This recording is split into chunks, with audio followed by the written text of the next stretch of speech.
Feed has always been one of our major costs in production as a livestock keeper, and this can be very daunting when it comes to fish farming. So welcome to my channel. I'm your girl Miza, your farm lady. In today's video, I'm going to show you how you need to manage your feed as a farmer, especially if you're a tilapia farmer, how you need to manage your feed. Stay tuned. I'll be right back.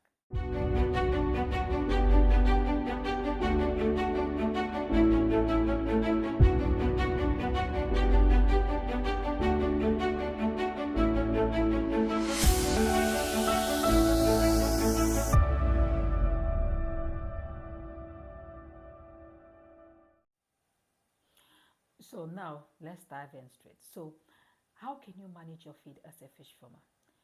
There are three ways you can do that. One, good management practices. That's really, really important. This can help you a lot to manage your feed.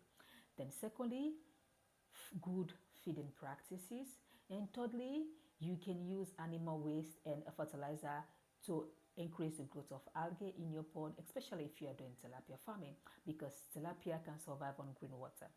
So one, good management practices. Ensure that you test your water. Your fishes are really living in a good water condition. Your water quality is good. Your pH is normal. Your nitrate, ammonia, and ammonia are okay. Because if these are not okay, trust me, even if you give the best feed to the fish, they're not going to eat. And this can lead to feed waste, and it's going to cost you, obviously. So ensure to do that. And thirdly, good feeding practices. This is really, really key. You need to ensure that you feed the fish what they want, not what you think, right? So for example, don't put more than 1 kilogram in 100 or 150 meter square ponds. Don't, because especially for tilapia, this can go to waste if you give more than 1 kilo at a feeding time. So when you are feeding your fish, you need to observe the fish. You need to know their response. So if you put a feed in the pond and you see that they are not really responding, don't feed.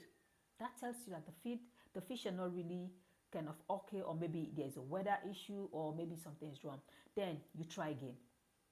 And when you are feeding the fish, the moment you see them, they are responding more to the feed, give them to the best of their ability. That's really important. And also, if you're using animal waste or a little bit of fertilizer to increase the growth of algae in your pond, always ensure to use your sheshidix to measure the level of it, because if you have excess of algae, this can lead to a drop in oxygen level, and this can make the fish go into a coma, and eventually the fishes can die. So if you're using this algae, ensure that you test using your sheshidix, because if you're using algae in your pond, you can even go a couple of days without feeding your fish. So what do I do on my farm? So because some of my fish are more than 3 months to 4 months now, we feed them at least 2 times in a week, because the water is cleaner, because we also try to grow algae in our ponds. So feed them twice in a week. And when we are doing this, we ensure that the fish are really responding to the feed. If they're not responding to the feed, we don't give them the feed.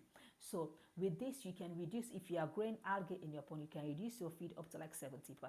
So what do I mean? If you have if you feed your fish with 1 kilogram of feed, you can reduce it to maybe 500 gram or 0.7 kilogram of feed, because the fish have a lot of algae in the pond that you can feed on. So these are some of the ways you need to manage your feed as a fish farmer. I hope I was able to teach you something.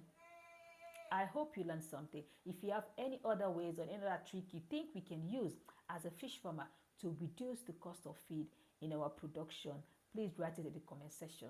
I still remain your girl, Miza, your farm lady. Bye.